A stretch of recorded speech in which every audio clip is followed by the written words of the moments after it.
Good day, everyone. In continuation with Ms. Chris O'Shane Ligar's report, which talks about phenomenal system of the Philippine languages, morphological assimilation of borrowing in Tagalog, and aspect system of Philippine languages. In continuation of her report, we're going to talk about the morphosyntactic features of English variety in Davao City in Philippines, and as well as the morphological borrowing, a linguistic ethnographic study of Cagayanan Cebuano verb affix adaptation. For the first article, which is the morphosyntactic features of English variety in Davao City, Philippines. As we all know, morphosyntactic, it is a linguistic study that or term that combines the study of morphology and syntax. So again, as what you mentioned, morphology is a study of internal structure of words and how words are formed, including the use of prefix, suffix, infix, and other parts. And we talk about syntax, how words combine to form phrases and sentences. This includes the rules governing word order, sentence structure, and grammatical relationship between words. So, for the first one, so these two articles will examine how morphological and syntactic factors interact and influence each other. For the first article, the objective for the first article is to describe the morphological and syntactic features of Philippine English in Davao City, Philippines. So anchored on Bautista. First criterion is that English variety has developed through the educational system, meaning English has been taught as a subject and used in many cases as a medium of instruction. The second criterion is that it has developed in an area where a native variety of English is not the language spoken by most of the population. The third criterion for uh, adaptive article is that it is used for a range of functions among those who speak or write it in the region where it's used in letter writing, in the writing of literature, in parliament, and communication between friends and family. And the last criterion is that it has become localized or nativized by adopting some language features of its own, such as sounds, intonation, patterns, sentence structures, word expressions, and also citing De Souza of 1992.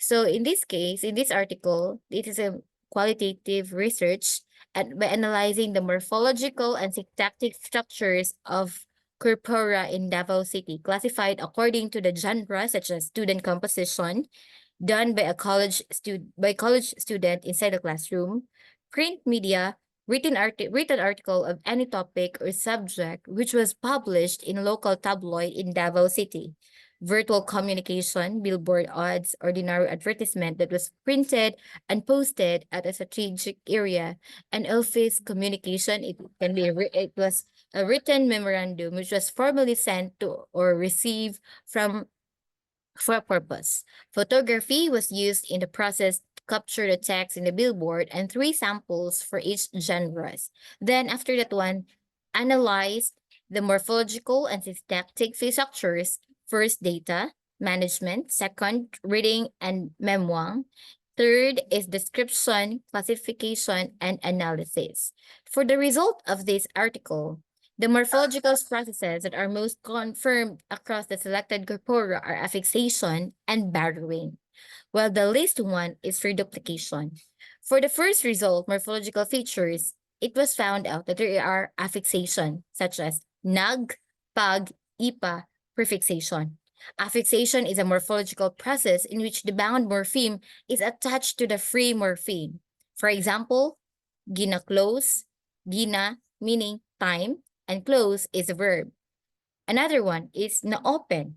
Na is a past tense features and open, simple past tense. Second is borrowing. It describes borrowing as a process where one language takes and incorporates some linguistic elements from another language. What is considered to be borrowed in inspiration is the individual vowel sound of user's local language, which is the Visayan language.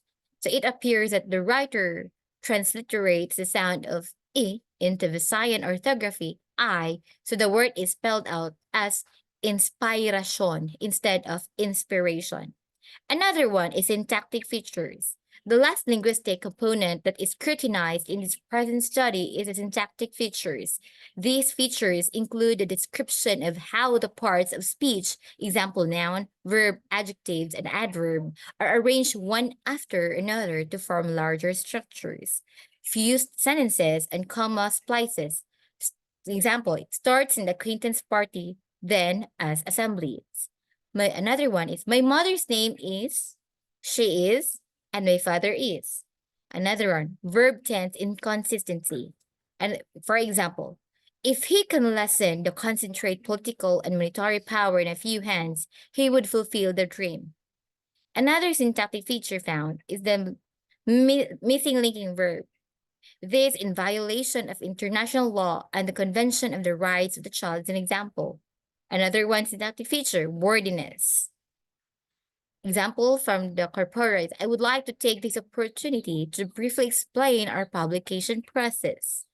So that is the first article, which is morphosyntactic features of English variety in Davao City, Philippines.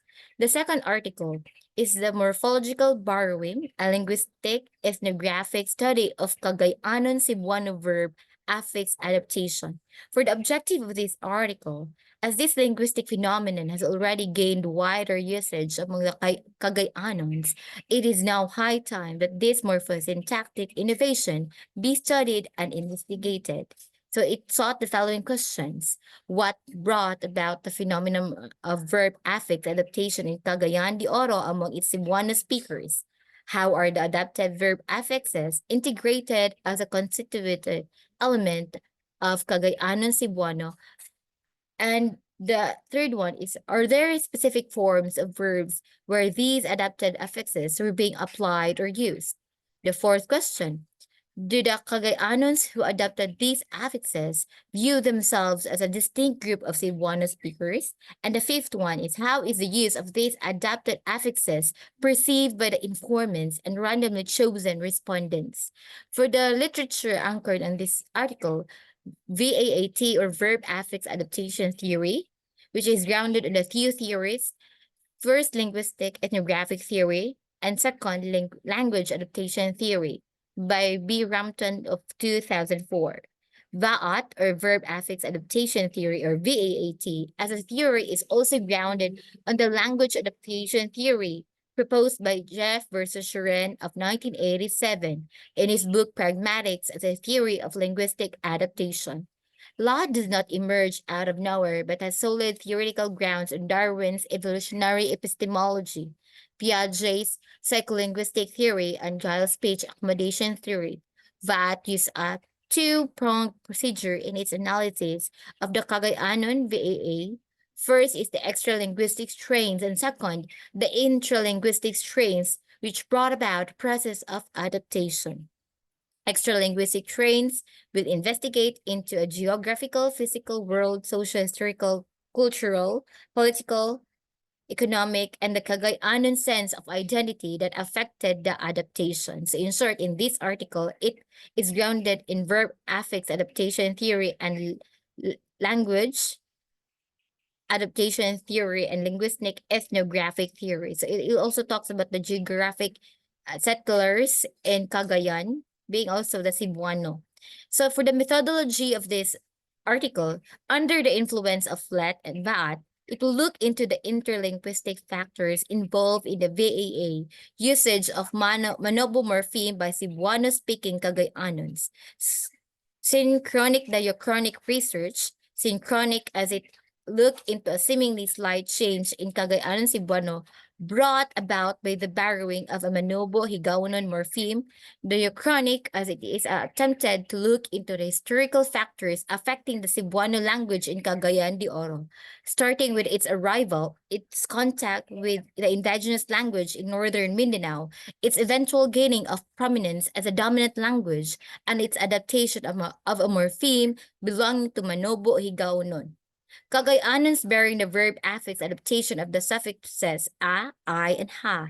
A preference test survey through questionnaire was used, and the morphosyntactic analysis of authentic utterances bearing the adapted suffixes a, I, and ha was done on the two levels. First, at the verbal level, and of course, for the result of this article, first is the phenomenon of a verb affix adaptation among the Cebuano-speaking Cagayannons.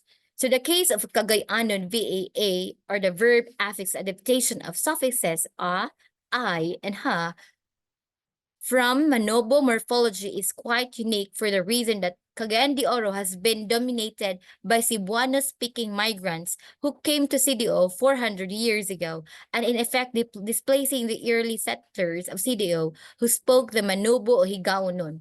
The case of Cagayanon VAA may not fit the so-called reverse core borrowing put forward by Myers Cotton because the case Cebuano migrants are no longer temporary residents of CDO.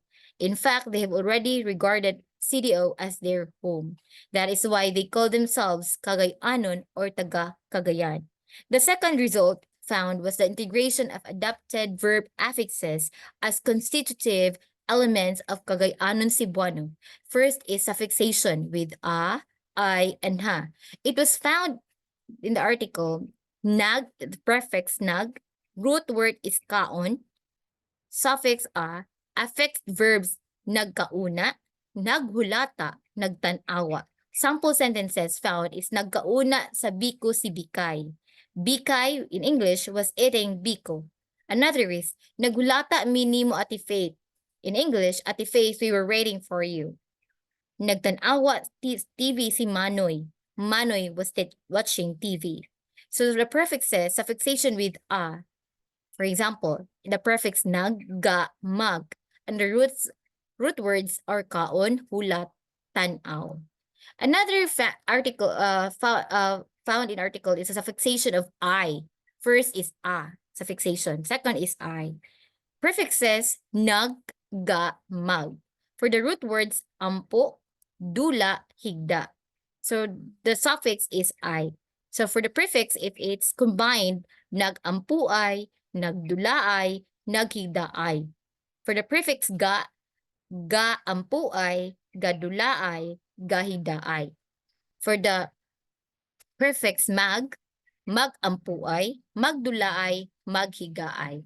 So so those are some of the results found in the suffixation of the morphological borrowing or a linguistic ethnographic study of the Cagayanon Cebuano verb affix adaptation.